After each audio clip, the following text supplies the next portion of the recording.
Catatan paling tua mengenai budaya perang orang Nias atau Nuniha itu dicatat oleh pedagang dari Persia pada sekitar tahun 851 yang saat itu berusaha untuk menjalin kerjasama dengan penduduk lokal. Pedagang dari Persia mengatakan bahwa penduduk di Nias sangat menjunjung tinggi budayanya.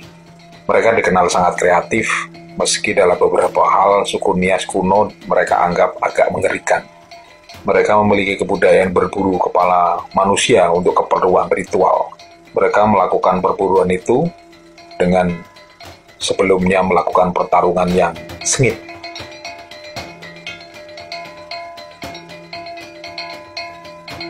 Dalam sejarah Oroniha, mereka memang memiliki jiwa petarung yang mengerikan. Latihan fisik dan mental yang kuat menciptakan karakter-karakter pejuang yang siap membela tanah leluhurnya. Sejarah mencatat Belanda harus melakukan 3 kali ekspedisi militer untuk menguasai Nias, yaitu pada tahun 1756, 1855, dan 1856. Masyarakat Nias memang pejuang yang hebat. Ketika ekspedisi militer yang dilancarkan Belanda, tidak ada satupun yang berbuah manis. Pasukan Belanda akhirnya harus mengakui kekuatan para pejuang Nias yang saat itu dipimpin oleh raja dari Orahili. Maka pantaslah kalau orang-orang Belanda menjuluki Raja Orahili sebagai De Verdediger der Hollanders atau pengusir orang-orang Belanda. Setelah mereka melewati perlawanan yang sengit selama 171 tahun lamanya, barulah pada tahun 1912 Nias jatuh ke dalam kekuasaan Belanda. Ini benar-benar bangsa pejuang yang sangat mengagumkan. Tarian perang atau Voluaya.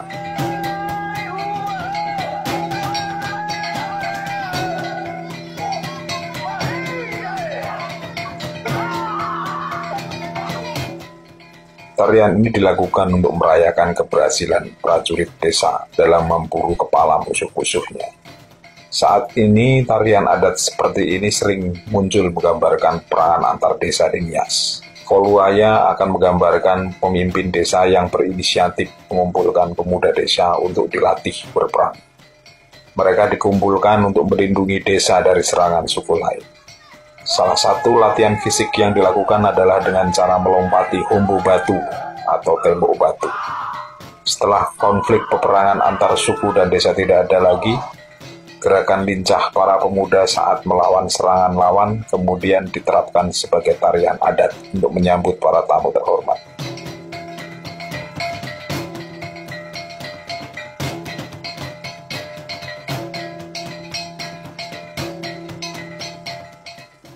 Gerakan tari Voluaya sangat dinamis.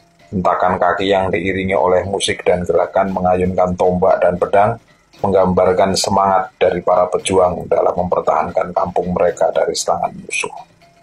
Tidak hanya itu, suara yang dikeluarkan oleh para penari juga merupakan ekspresi ketangkasan dan kepahlawanan para ksatria.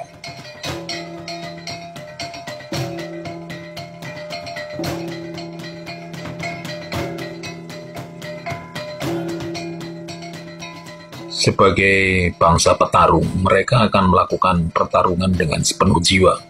Jika mereka merasa dilecehkan, maka marga dan desa di kawasan Pulau Nias kerap melakukan peperangan untuk mempertahankan wilayah dan juga kehormatan dari suatu desa atau marga.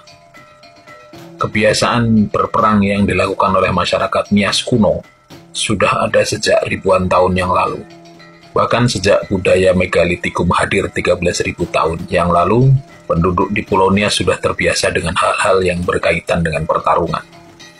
Selain untuk menjaga harga diri dari marga ataupun desa lain, budaya bertarung yang dilakukan oleh suku Nias juga dilakukan untuk mempertahankan warganya. Di masa lalu, perbudakan banyak sekali terjadi di kawasan Sumatera bagian utara. Orang-orang yang berasal dari kawasan Pulau Nias kerap ditangkap lalu dibawa ke Aceh atau Padang untuk dijual. Demi menjaga keberlangsungan hidup, orang-orang di Pulau Nias akhirnya melakukan perlawanan terhadap penyusup. Mereka tidak segan akan melakukan perang jikalau situasi menjadi buruk dan banyak warga dari desanya diculik untuk dijadikan budak.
para pemburu kepala datang dari hutan.